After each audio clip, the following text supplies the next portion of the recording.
Hello everyone, this is Aishwarya, Assistant Professor from Department of Civil Engineering, King's College of Engineering. So here we are going to discuss the topic what is meant by sewer appurtenance. So what is meant by sewer appurtenance? It is a structure which is constructed at suitable intervals in order to maintain the sewer system by operating and maintaining in a proper way in order to work the sewer appurtenance in an efficient manner. That structure is known as sewer appurtenance. So we have 10 types and more than 10 types. So here we are particularly using main sewer types, that is main sewer appurtenance. So first one is manholes, drop manholes, lamp holes and cleanouts, street inlets, or else it is called gullies. And next one is catch basins, flushing tanks, grease and oil traps, inverted siphons, and last one is storm regulators. So main thing is what is mean by manhole. So manhole is a masonry or RCC chamber which is constructed at suitable intervals in order to inspect, clean and maintain the sewers. So it is provided at every junctions, bendings and change in gradient or else change in diameter of sewers, because at this portion the cloggings may take place. Therefore, it is constructed at this particular portions, and this sewer may be, that is manholes may be provided at a regular intervals depending upon the diameter of the sewer. So based upon the depth of manholes, it can be classified as shallow manholes, normal manholes and deep manholes. So shallow means it have less depth. So here we have the depth of range from 0.7 to 0.9. So it is subjected when heavy traffic is not subjected, and it is provided with very light covers at the top. So it is also called as inspection chamber. So example of this shallow manhole is shown here. So next one is normal manhole. So here we have the depth of 1.5 meter and having dimensions 1 by 1 square or a rectangular shape of 1.2 meter into 0.9 meter. This is provided with heavy covers which is supports anticipated traffic loads. So example cross sections of this rectangular manholes, and next one is deep manhole. So more than 1.5 meter depth, that manholes is considered as deep manholes. It is not uniform throughout the section. The size in upper portion is reduced by providing an offsets. The steps are provided in such manholes for accessing, and these are provided with the heavy covers at the top which supports heavy traffic loads. So example of this deep manholes. So here that is ladders. This one is cover. So here the size is getting varied. These are walls, and this one is RCC. So these are the components of manholes shown in this figure. So here this is manhole lid. Lid means nothing but cover. This is the surface of street, that is pavement tops, and this one is walls. And here we are having some steps or else ladders which is used for accessing, and this one is eccentric cone sections, and this one is adjustment rings. This one is branch sewers, and this one is the main sewer. So this portion is known as access shaft, and this one is opening. And last, this portion is resting on RCC slabs. So example of manhole, this one is manholes. So usually the shapes will be circular in shape because of user friendly. So next one is drop manholes. So when the sewer connects with another sewer, where the difference in level between invert level of a branch sewer and water line in main sewer at maximum discharge is greater than 0.6 meter, the manhole may be built either with vertical or nearly vertical drops from higher sewer to the lower one. So this is the example diagram of drop manholes. This one is drop. This is normal manholes. Since it is having drop, that is vertical pipes, it is called as drop manholes. It requires same as sewer line in sloping grounds. When the drop manholes are more than 0.6 meter, is required to control the gradient and to satisfy maximum velocity, that is non-scoring velocity. So next one is lamp holes. From name itself we can identify the holes which is used only for watching through lamps.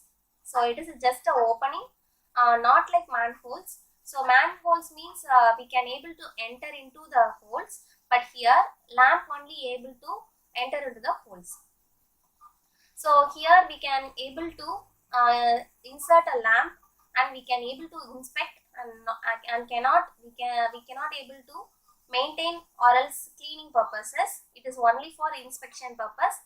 Here we have T junctions and the pipes is covered with the concrete to make it stable, and then manhole covers of sufficient strength is provided at the ground level in order to take loads.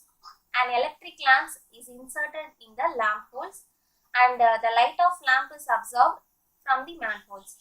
If the sewer length is unobstructed, the light of lamps will be seen. So here also we have covers which is known as manhole cover, and we cannot able to enter into this. Only a small sized holes which is used only for inspections. It is constructed when the manhole is not able to construct over the oceans. In present practices, far as possible, the use of lamp holes is avoided. These lamp holes can be used for flushing of sewers. If the top cover is perforated, it will also helpful in ventilating the sewers. This lamp hole is also known as fresh air inlets. So next one, the third one is cleanouts. It is a pipe which is connected to the underground sewer. The another end of the cleanout pipes is brought up into ground level and the cover is placed at the ground level. The cleanouts are generally provided at the upper end of the lateral sewer in the place of manholes.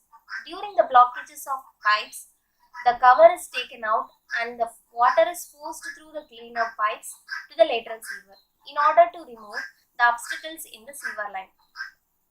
So examples of this cleanouts. So here from this figure we can able to understand this what is mean by cleanouts. This is normal sewer. Here we have cleanout pipes. So this one is cover. If there is any cloggings through this cleanout pipes, we can able to flush more water in order to avoid this, that is to avoid this blockages of the lateral sewer. So it is a typical diagram which indicates what is mean by cleanouts. So next one is stormwater inlets. It is provided to admit the surface water to the sewer. Thus it is maybe classified into three types. One is curb inlets, gutter inlets and combined inlets. They are provided either depressed or flush with respect to the elevation of the pavement surface. So first one is curb inlets. Curb inlets are the vertical opening of road curves through which the storm water enters into the drain. These are preferred where heavy traffic is anticipated. Examples, this one. So this area is curb area. This is footpaths. This is normal road. So it is just a box-like structure, that is concrete box. Here through this opening, the storm water will enter and then this water is collected and sent to the storm water drainage. So this method is called as curb inlets. Next one is gutter inlets. These are horizontal opening in which the gutters are covered at the top surface in order to collect storm water and send to the storm water drainage. The openings may vary, so that is the difference between curb inlet and gutter inlets. Both can be combined format, that is known as combined storm water inlets. So this is a common one. We can all everyone can see this one in road areas. So this jelly-like structure, which is used to collect storm waters, that is grating like structure will collect the only storm water, and that storm water is sent to the storm drainage. So this portion is known as curbs, and this portion is known as gutter. So if we are having opening like this vertically, it is called as curb inlet. If we are having opening like this is known as gutter inlets, or if we are having both opening, that is called as combined stormwater inlets. So next one is catch basin. This is similar to previous one, but only here is from name itself we can able to identify what is this.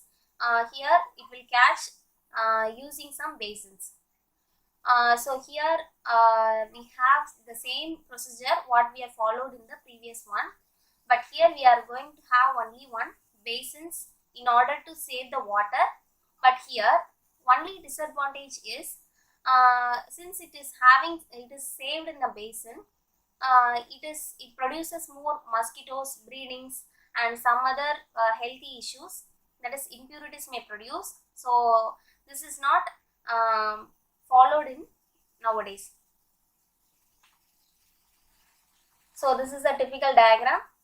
So here we have curb inlets and grating inlets, that is combined street inlets, but here they have a basin like structure.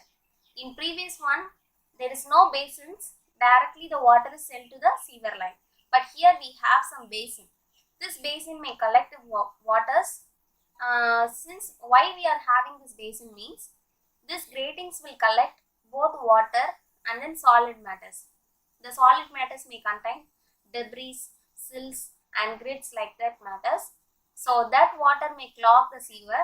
So in order to avoid this, we are constructing like basin like structure. So here you can see that since the water is collected into the basin, we have the pipelines over here. So from here they can able to collect only waste, that is storm water alone, and then debris will be stored here. So this can be cleaned periodically. So this one is known as catch basin. So examples of catch basins.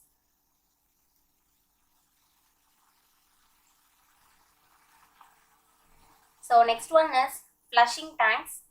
So flushing tanks is nothing but if the gradient of sewer is not normal, that is if it is in flat position or the flow is low, that is sewage velocity is low, then the clogging occurs and problems may carry out. So in order to avoid this, we have to provide minimum self-cleansing velocity. So that portions we can provide this flushing tank. So this tank may be hand operated or automatically flushing tanks. So this is a typical diagram of flushing tanks. And next one is grease traps. Trapping means catching. Grease is a floating matter. Not only grease, it also capture oil-like structures. So here if we are sending the wastewater into the sewer like greases and oil, what will happen is the greases and oil matters will react with some other solids and make the waste water more toxic. So in order to avoid this one, in order to avoid the septic conditions, what they are doing is the scum layer, that is the greasy and oil matters are removed by using this traps. Since they are floating like matters, they are known as scum layers. So this one is very difficult for treating in wastewater treatment. So in order to carry out this, we are having this grease traps. This scum layer is very slowly digested and broken down by microorganism in an anaerobic digestion process. So this is a typical diagram. Let us see what is this. So this is like similar to septic tank structure. So inlet, T-like shapes, inlet pipes, because the oil may come outside. So in order to avoid this recirculation, so they provide like this. So this is called as T-shaped inlet pipes. Similarly, outlet also we have the same structures.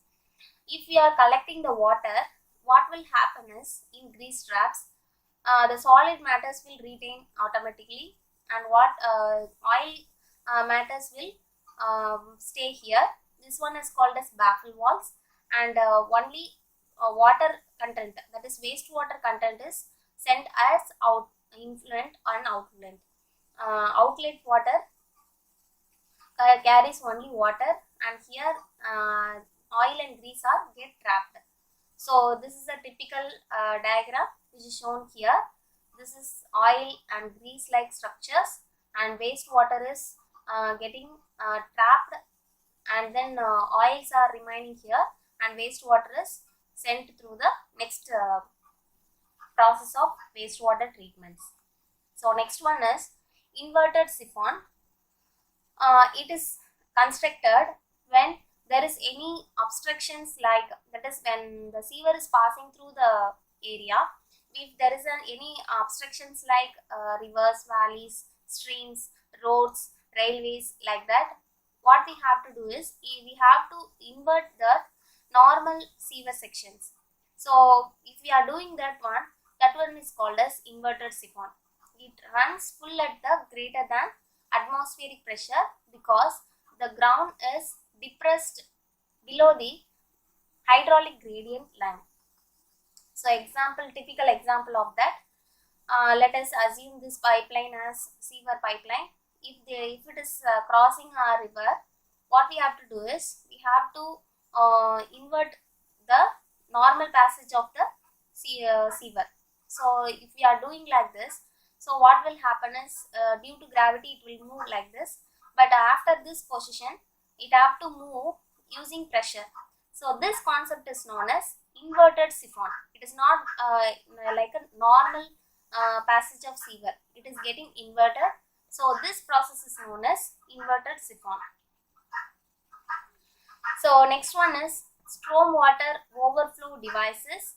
So stormwater overflow devices are otherwise known as stormwater regulators. So this stormwater regulators, when we use this, we use this only when we are having combined system of sewerage system. So combined system means it will have both wastewater and then stormwater in same pipelines. So if we are having same pipelines, that is combined system will be preferred only for dry weathers or else dry areas. So only the rainfall takes place very rarely. So in that case, if stormwater and normal wastewater combines, the flow will be excess. So if there is more water flows through the sewer, we have to divert the water into some other position. So this can be carried out using the stormwater regulators. This is achieved by providing the stormwater flow overflow devices or regulators in intercepting sewers, so that the outfall sewers will carry only a portion of combined sewer into the sewage treatment plants. So this may be having three types. One is side flow weir or overflow weirs, and second one is leaping weirs or jumping weirs, and last one is siphon spillways. This is a typical example, that is a diagram. So this is the combined sewer. Okay, so combined sewer we have both wastewater and then rainwater. So if the rainwater is more, then what we have to do is we have to regulate by using, that is diverting the flow into some other sewers. So here we have outflow which is connected to treatment plant or wherever the desired point. So that's all. These are known as sewer appurtenance. Thank you.